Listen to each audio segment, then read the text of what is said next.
Hi guys! So now we're going to do the lesson on what is a function. So we're continuing what you learned in the first lesson. Just to review, remember we saw the trusty magic function box with our input and output?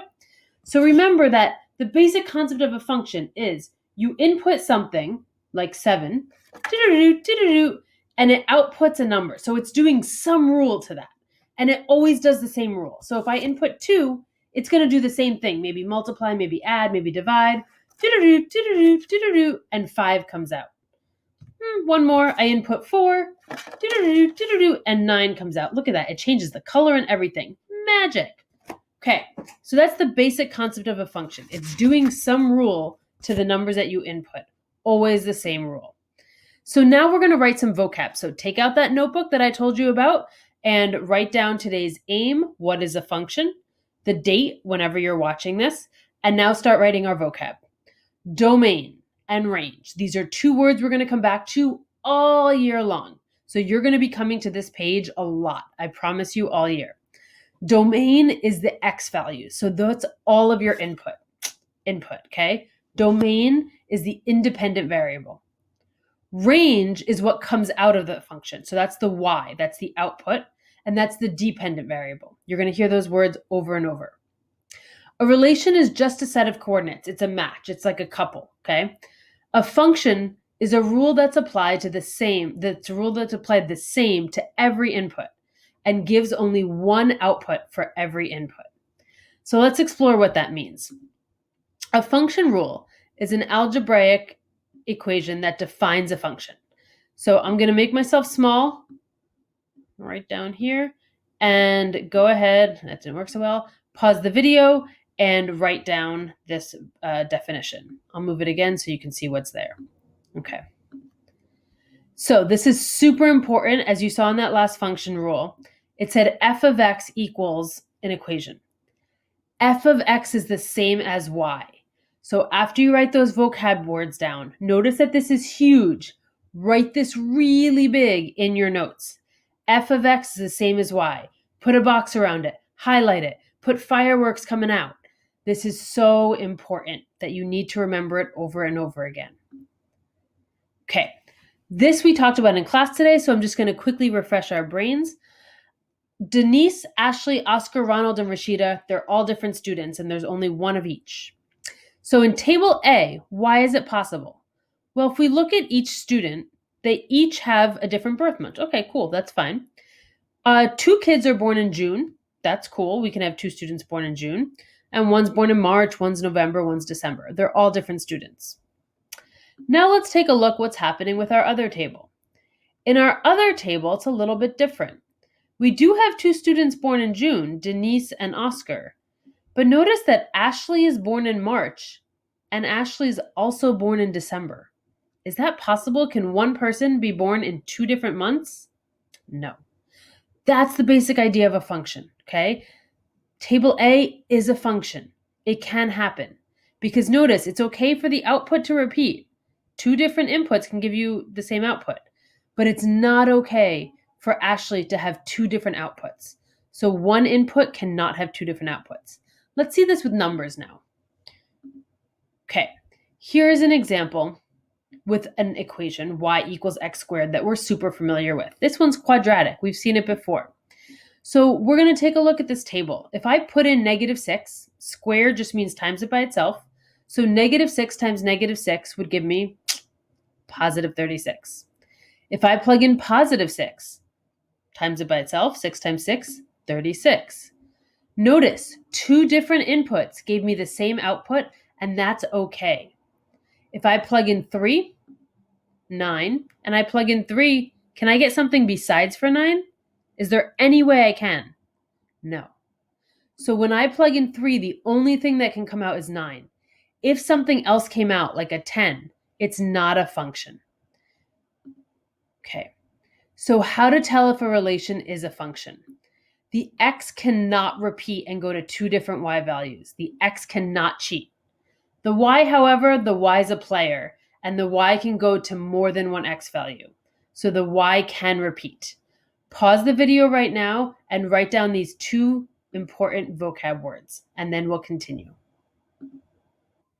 All right, so to continue, if we look at this example on the left side, if I look at the x values, x here is 2, it's going with 3. Okay, cool. 5 is dating 4. 8 is dating 4. 9 is dating 8. So notice the 4 repeats, but the y is allowed to repeat. Do any of the x's go with somebody with 2 different y values? No. All the x's are different. 2, 5, 8, and 9. That's a function. Now let's look at this table. 2, 5, and I'm going to get rid of that. So the 2 is going out with 2. All right, they like it. So you have to love yourself. 5 is with 5. Again, lots of self-love. And -3 is with -3. That is okay because all of the x's are different. The left sides are functions. The x does not repeat. Now we're going to look at the right side. On the right side, we have 1 dating 4, 3 dating 7, 5 dating 2, 3 dating 8. That means I plugged in 3 to the equation and 7 came out one time and 8 came out another time. That's not possible. Okay? X cannot repeat. Here, notice that the 6 repeats. Also not allowed. So these are both not functions because the x repeats. Notice that they're circled. Please put these examples in your notes after you write how to tell if a relation is a function. So write all of this in your notes. Pause the video if you need to. Okay, how to tell from a graph if it's a function. So again, pause the video, write this down, and then listen to it. The vertical line test. What the vertical line test tells us is if you can draw a vertical line anywhere on the graph and it only touches once, it is a function. If it touches more than one point, it is not a function. So look at the left side. If I draw a vertical line right here, it only touches one place. If I draw a vertical line anywhere, it would only touch in one place. And that one place, for example, is coordinate 2, 3. Great. X doesn't repeat. So this is a function. Now we come to the right side. Notice I have a vertical line drawn right here, but it touches twice. Right here it's touching at 3, 3, and right here it's touching at 3, 6. That means that the x value, because they're both the same x value, because vertically they're both on the x line, is repeating, and therefore it is not a function. So if the vertical line touches twice, it is not a function. Pause the video, write this down, and then let's move ahead. Okay, how to evaluate a function. If you're given a function, f of x, same as y, equals x squared plus 10x, you evaluate f of 3. What does that mean, f of 3? And why am I saying f of 3? Weird. The number inside the parentheses, it's usually an x right there. Now it's a 3. So that just means that the 3 is x, okay? So whatever number's inside the f of parenthesis, that's the x value. And you plug it in for x everywhere you see an x. So notice what I do here. F of 3 tells me x is 3.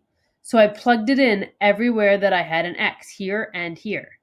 Plugged it in here and here, and I got to hug it with parentheses every time. Then I work it out. 3 squared is 9. 10 times 3 is 30, and I add that and get 39. What does this mean? It means when the input, or x equals 3, the output, or y, equals 39. So it all connects back to that magic function box. Pause this, write it down. You're going to be doing some evaluating in the Delta Math. Okay, and this is the last thing we're going to be learning and probably the most important. So, how do we write function rules for linear functions? Well, if you're given a table and you have to come up with the equation for it, this is what you do. The first step, you find the rate of change. That means in the equation, what is it multiplying by? So if I'm putting it into the function box is multiplying by something. What is that? So the first thing that you do is you find the rate of change using the slope formula. This is the slope formula right over here. You take any two coordinates, doesn't matter which ones. I took 436 and I took 656. I labeled them x1, y1 and x2, y2, and then I plugged into my slope formula. Notice it's on the bottom. I simplify 20 over 2 and it equals 10. Pause and take notes. Okay, to continue. So we just found our rate of change. It was 10. So now, that was step 1. Make sure you paused it and took notes. Step 2, we are going to find what is being added or subtracted. So now we found what's multiplying. It was 10. So that means the input is being multiplied by 10 and then adding or subtracting something to give you the output.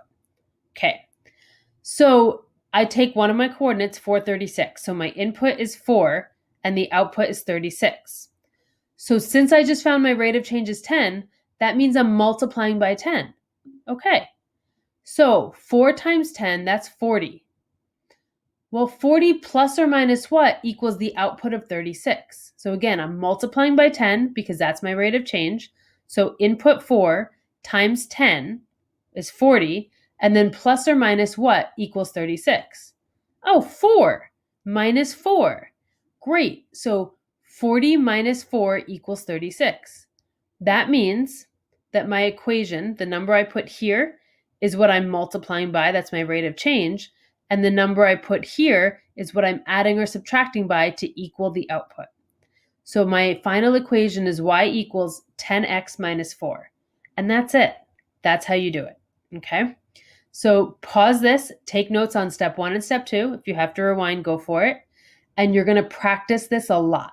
When I look at your notes, I want to see you finding the rate of change for every single table. Okay? Notice that the x values are not always in order. It's not always 1, 2, 3, 4. That's why you have to use the formula for the rate of change. Okay, and then just to review what we talked about, 6 on 6. This assignment, Delta Math, is due at 6 p.m. on day 6 of the cycle, which is next Friday the 16th. Also another 6. And you must post your notes separately. Okay, that's the assignment that'll say notes on it. And you have to post your scrap work for this Delta Math. So all the problems where you had to work them out, especially the ones where you're taking a table and writing an equation, you have to take pictures or video of that work and post it to get full credit. Without it, you only get 50% credit. Don't waste it. You did all the hard work. Get all your good credit. Have a wonderful weekend. Enjoy the 3-day weekend, and I will see you guys next week. Bye.